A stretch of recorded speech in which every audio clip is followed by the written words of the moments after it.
इकडं आम्ही दवाखान्यात कशासाठी आलो या इकडे तुम्हाला सांगतो. तिथनं आम्ही परतनं गेलो भाजी घेण्यासाठी. मिरच्या आणि लसूण वगैरे घ्यायचा होता, कारण की आज खरड्याचं नियोजन होते. आणि हे भाव आपल्याला जिथं जाईल तिथं फोकटमध्ये काकडी खाल्ली त्यानं.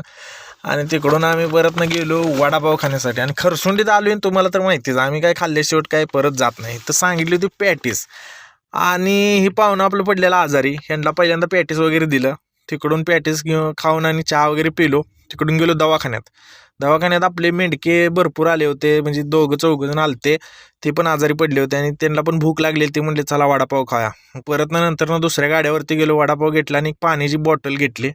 तिकडून वडापाव घेऊन परत दवाखान्यापाशी आलो. सगळ्यांना म्हटलं खाऊन वगैरे घ्या. आणि कारण की तिथं डॉक्टर यायला टायमिंग होतं, ती दुपारची सुट्टी झाली त्यांची. आणि इकडं आलो तर बघतोय तर काय हातात पहिल्यांदा त्यांच्या चिठ्ठ्या दिलत्या.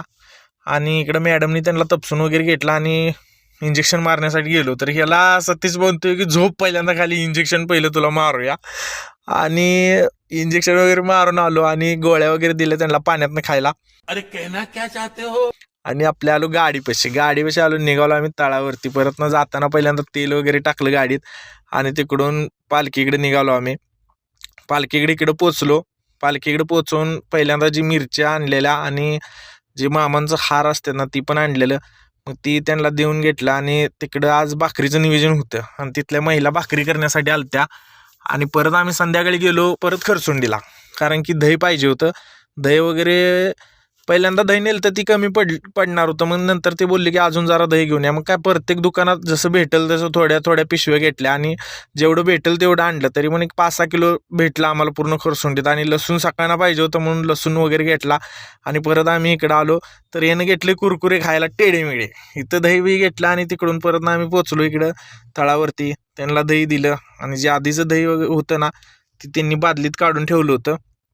तिकडून जरा नामस्मरण करण्यासाठी गेलो, देवाचं दर्शन वगैरे घेतलं आणि नंतर झालं आरतीचं टायमिंग.